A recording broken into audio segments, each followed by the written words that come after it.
Okay, good day everyone. So let's continue with our topic. Lesson 2, the language of sets.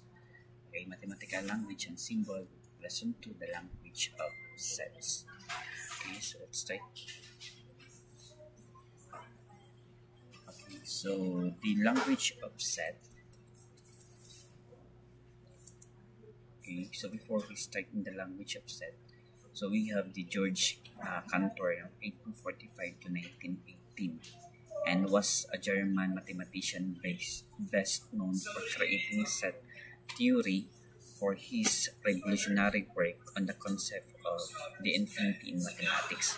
Cantor's work fundamentally transformed mathematics and introducing ideas that have become essential to modern mathematical thought. Okay, the word set is a formal mathematical term was introduced by the German George Cantor in 1879. For most mathematical purposes, we can think of set intuitively as Cantor did. Okay, simply as collection of elements. For example, yung mga set of, for example, if C is a set of all countries that are currently in the United Nations, then the United States is an element of C. And if I is the set of all integers from 1 to 1, and then the number 7 is element of I. So that is the example of yung set. Okay, so the contribution of the George Cantor to the set theory is number 1, the development of set theory, the concept of the infinity. For example, demonstrated that the set of natural numbers from 1 to 3 and so forth, so that is the set of infinity. Okay, next is the Cantor's diagonal argument, and for the cardinal numbers, 1-to-1 correspondence, bijection between them. Okay, so that is the example, and continuum hypothesis. Okay, so Cantor formulated the continuum hypothesis. That is the contribution, the 5 contribution of George Cantor. Okay, so next, what is a set? Okay, so a set is a fundamental concept in mathematics that refers to a collection of distinct objects. Okay, collection of distinct objects considered as an object in its own right. So this object which can be anything. For example, numbers, letters, variables from A to Z, symbols, etc. Are called the elements or members of the set. Okay. So next, the key characteristic of sets. Okay, the set is a distinct element. Each element in a set is unique. No element is repeated within a set. And for example, yung set is unordered. The order of elements in a set does not matter. Okay, does not matter. For example, 1, 2, 3 is the same set as 3 to 1. Okay, so the element of this set does not matter, and defined by membership. For example, an object is either a member of an element of a set or it is not, and there is no ambiguity whether an object belongs to a set. And that the notation of the set are usually denoted by capital letters. Okay, for example, capital letter A, B, C, hanggang Z, letter Z. And their elements are listed with curly braces. So, merong braces po. So, you can see, based on the picture po, ito yung symbol, symbolized by a braces. For example, it denoted by letter A, capital letter A. Okay, set A is equal to A, is an element of A. B, C is a set containing the elements A, B, and C. So, the set A is containing an element of A, B, and C inside the braces. And we have the example, set of fruits in a basket. For example, in a set of fruit in a basket, apple, element of apple, banana, orange, and mango. And this set contains different types of fruits. Okay? Next is a set of students in a class. For example, the name of a student, John, Maria, Amit, Lee, Sophia. So this sets lists the name of student enrolled in a specific class. Set of days in a week. Okay? For example, a set an element of Monday, Tuesday, Wednesday, Thursday, Friday, Saturday, Sunday. So the set is separated by a comma. Now, okay, after the element is separated by a comma, and this set contains all the days of the week. Okay, the variation of notation in a very large set. For example, not all the set is having a finite set. Meron po kasing mga set na that is very large, no? And we no need to write all the elements, no? So we need to write the ellipsis. So ellipsis notation, okay? So ito yung symbol ng ellipsis, no? So tatlong tuldok is used to indicate the pattern continues without explicitly listing all the elements. And this is especially useful for sets with a large or infinite number of elements. Example of a large finite set. Okay, finite set, so it means finite lang or pili, no? Okay, exactly, no? Exact yung numbers, no? So the set of the first, for example, the set of first 1,000 number. Okay, natural numbers. So natural numbers, so hindi yan mag-start ng 0. Mag-start yan lang ng 1. So, first 1,000 numbers. So, we don't need to write, no, from 1 to 1,000. So, we need to use the ellipsis. And can be written using the ellipsis, no. Set of A, natural numbers, is equal to element of 1, 2, 3, ellipsis, hanggang 1,000, to 1,000. So it means that is continuing number from 3 to 1,000. So here the ellipsis indicates that the numbers continue to sequentially from 3 to 1,000, continuing yung counting. And example of infinite set, okay, what if yung infinite set, no? Walang hanggan, no? Forever. Okay. The set of all positive even numbers can be written as, for example, an element, set of unpositive even numbers. So, start yan ng, di ba, even numbers divisible by 2. So, 2, 4, 6, 8, all positive even numbers. No? So, it means you need to insert the ellipsis. 2, 4, 6, 8, ellipsis, no? 8, 10, 12, 14. So that is the example. So this notation shows, okay, the beginning of the pattern, but implies it continues indefinitely. Okay, using the set roster notation. So a set may be specified using the set roster notation by writing all elements between braces. So this example is from the Wow Math. Okay, example. Okay, first set is set A, 1, 2, 3, an element of 1, 2, 3, and set B, element of 3, 1, 2, set C, 1, 1, 2, 2, 3, 3. What are the elements of A, B, and C? How are A, B, and C, set C are related? So first, we need to answer, no, what are the element of A, B, and C. So A, B, and C have exactly the same. Okay, what's that number, no? So the same 3 elements. So that number is yung 1, di ba? Meron siyang the same element, 1. Okay, next is 2, di ba? Okay, yung 2, and next po is 3. So, yan, nasagutan na yung what are the elements of A, B, and C. So, the elements of A, B, and C is 1, 2, 3. Okay, therefore, A, B, and C are simply represented in different ways. Okay. Next is element 0 is equal to 0. Pwede ba? No? Mag-equal to 0 ba yung element 0? So, element 0 in a set is not equal to 0. Bakit?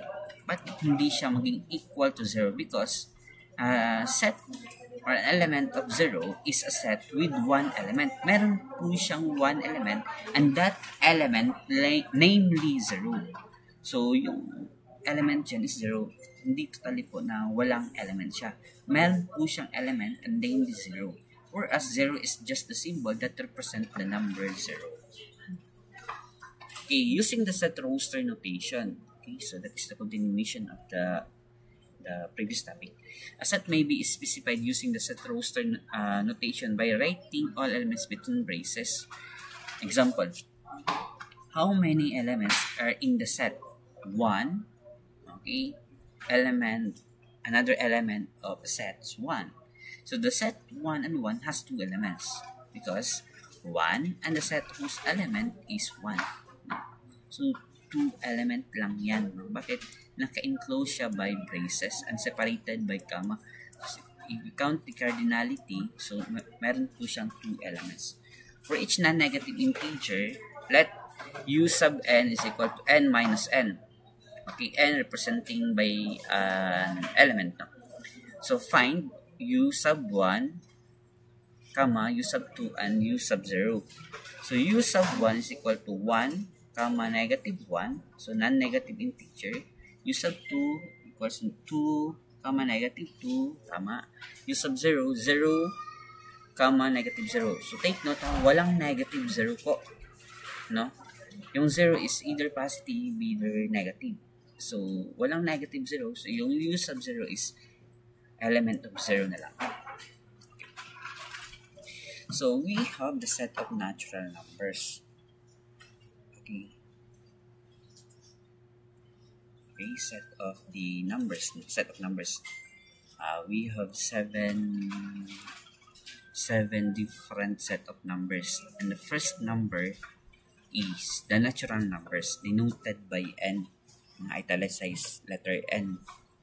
So the natural numbers are the set of positive integers used for counting. Positive integers used for counting, except sometimes 0 is included, sometimes 0 is not included. So example, yung natural numbers start from 1, 2, 3, 4, and so forth. So properties, the non-negative, walang negative po. Pag natural numbers, discrete, and start from 1. Sometimes 0 is included. Okay, depends na on the given. Set of numbers, whole numbers include all natural numbers along with 0. Okay, included si 0 po in whole numbers. Natural numbers is not included, sometimes included. Okay, so whole numbers include all natural numbers along with 0, denoted by W. Okay, notation W, ka-italize. Example, 0, 1, 2, 3, and so forth, ellipsis. And the properties of whole numbers, non-negative and include 0. Non-negative, walang halong negative, and merong kasaling 0. Next set of numbers, integers, denoted by letter Z. Integers include all whole numbers and their negative counterparts. Okay, notation is letter Z. Letter Z. Examples, integers kasali po yung negative, 0, and the positive numbers. Negative 3, negative 2, negative 1, 0, 1, 2, 3, and positive infinity numbers. And the properties of these includes all the negative numbers, 0, and positive numbers. That is integers. Next, rational numbers, so ratio. Noted by Q. Rational numbers are numbers that can be expressed as fraction. Fraction, naka-ratio po. Okay, for example, P over Q. P is our numerator and Q is our denominator. Where P and Q are integers and Q is not equal to 0. Bawal po yung denominator nga mag-equal to 0. And the notation of this is Q. Example of these is 1/2, negative 3/4, kasali po yung negative half. 0, 5, negative 2, 22 divided by 7. So, yun. Iba yung irrational number. Yung iba yung irrational. So the properties of the rational numbers includes integers, finite decimals, and repeating decimals. For example, 0, 2, 2, 2, 2, that is repeating decimal. Finite decimal, for example, 1/2 is 0.5. Okay, that is finite decimal, rational number. Yung irrational number is real numbers that cannot be expressed as fraction. No? Hindi po siya ma-express as fraction.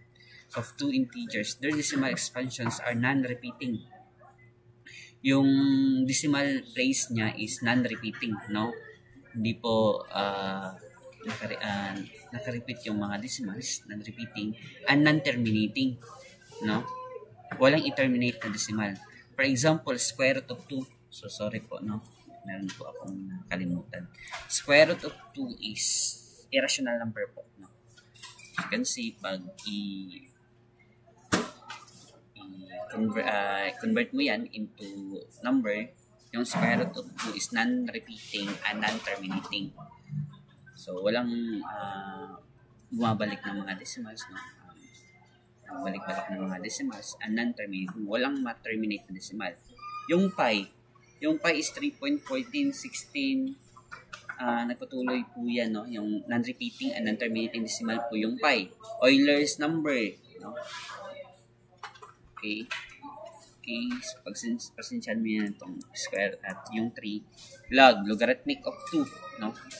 So, the properties cannot be written as fraction, non-repeating, and non-terminating decimal. That is irrational numbers.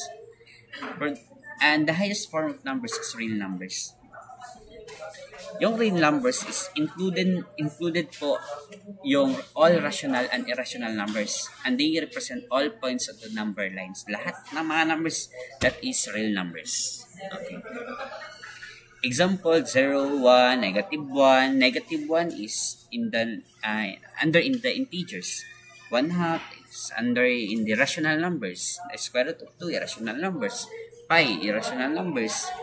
Okay, so yan is kasali po yan sa real numbers. Real numbers po, siya po yung hari, no? Lahat ng mga numbers real, no? Real. Totoo yung numbers. Continuous can be both rational or irrational numbers. Yung pinaka mahirap na numbers is the complex numbers. Yung mga meron na pong I, no? Okay, meron na siyang imaginary part, imaginary numbers. The complex numbers are numbers that have both a real part and imaginary part, and they are written in the form of a plus b times imaginary number, where a and b are real numbers and I is the imaginary unit, with the property that I squared is equal to -1. So that is a complex number. So next is the set builder notation. So another way to describe a set is by using a set builder notation. Set builder notation, it was discussed, no, in your grade 7 mathematics. Grade 7, set builder notation. So let's have a review. No? This method uses symbols. For example, yung braces, kasi set kasi siya, no? Nakaset kasi. And meron siyang vertical line, no? So x such that x. So we can read this one. X such that x. X is less than 11. X is less than 11, and x is an element of whole number. So W is representing by a whole number. Okay, so the braces po is mean the set of the builder, and x such that means all number x such that, all the number x such that everything after the vertical line or vertical bar describe the set. In this case, it means that yung x is less than 11. Yung lahat ng mga numbers doon is dapat less than 11, and also an element of whole number. For example, less than 11 is 10, 9, 8, 7, 6, 5, 4, 3, 2, 1, and 0. So, whole number is kasali po yung 0. So another example, using the set builder notation. X element of real number such that x is greater than -2. So you can read this one, ha. Dapat dito po tayo mag-start, no, to read the set builder notation. X is greater than negative 2, but X is not less than 5, no? So, yun. So, we can answer this one. X is element of real number such that X is greater than negative 2 but less than 5. So, open interval siya. No? Using the number line, open interval po siya, no? Look the number line lang po, no? Open interval, so it means mag-draw tayo ng open circle, no? Diyan. Under negative 2 and positive 5. Meron 3 dyan. So, yan. So, strictly, no, that the open interval is strictly between negative 2 and 5. So, it is pictured as follows. So, yung mga number po under in the set builder notation, so, negative 1, 0, 1, 2, 3, 4. Hindi kasali si 5 and negative 2 except negative 2 and 5, no? Prohibited yan. Next naman, X is an element of ano yung Z, no? Ibalikan natin yung Z, denoted by Z, integers. Okay, integers. X is an element of integers such that X is greater than negative 2 but less than 5. Okay, so greater than negative 2 but less than 5, so it means greater than negative 2, kasali na yung negative 1, included sa negative 1, negative 0, 1, 2, 3, 4. Hindi kasali sa negative 2 and 5. So, integers po, kasali na po sa negative. Integers na.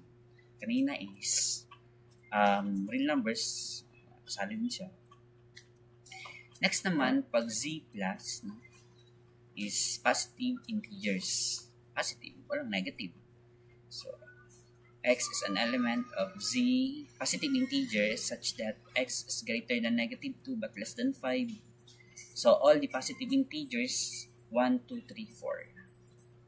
Okay, mali ito. So, defining set, no? Definite set is a set with a limited number of elements. Limited lang po yung finite set. Okay? Set A is an element of 1, 2, 3, 4. That is a finite set. Infinite set is meron po siyang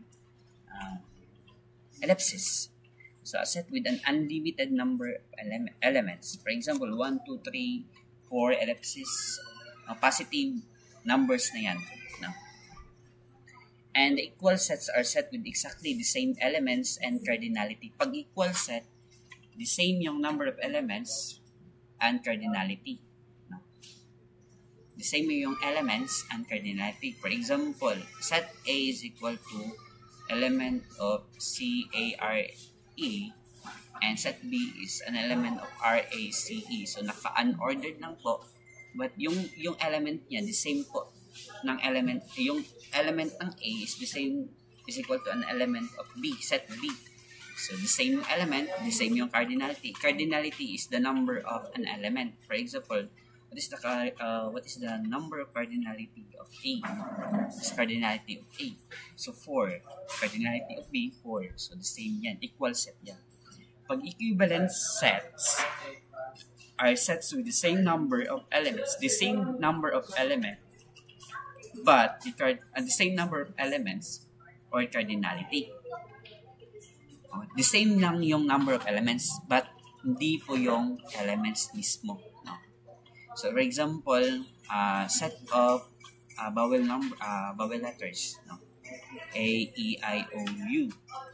And set B is set of counting numbers from 1 to 5. 1, 2, 3, 4, 5.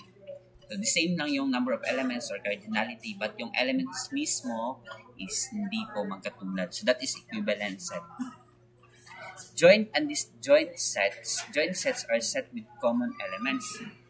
Meron siyang intersection. No? Example, set A is C-A-R-E, and set B, B-E-A-R-S. What is the common elements po dito sa joint set? Common elements is yung vowel, no? A and E, and meron consonant na R. So, that is common elements. No? Joint sets yan. And the disjoint set, walang common elements. No? Yung set A, B, C, set B, E, F, G, disjoint set yan. Kasi since no element is common. Okay? And that would be all no, for the part 1 discussion. Okay? And we have our references. Thank you so much.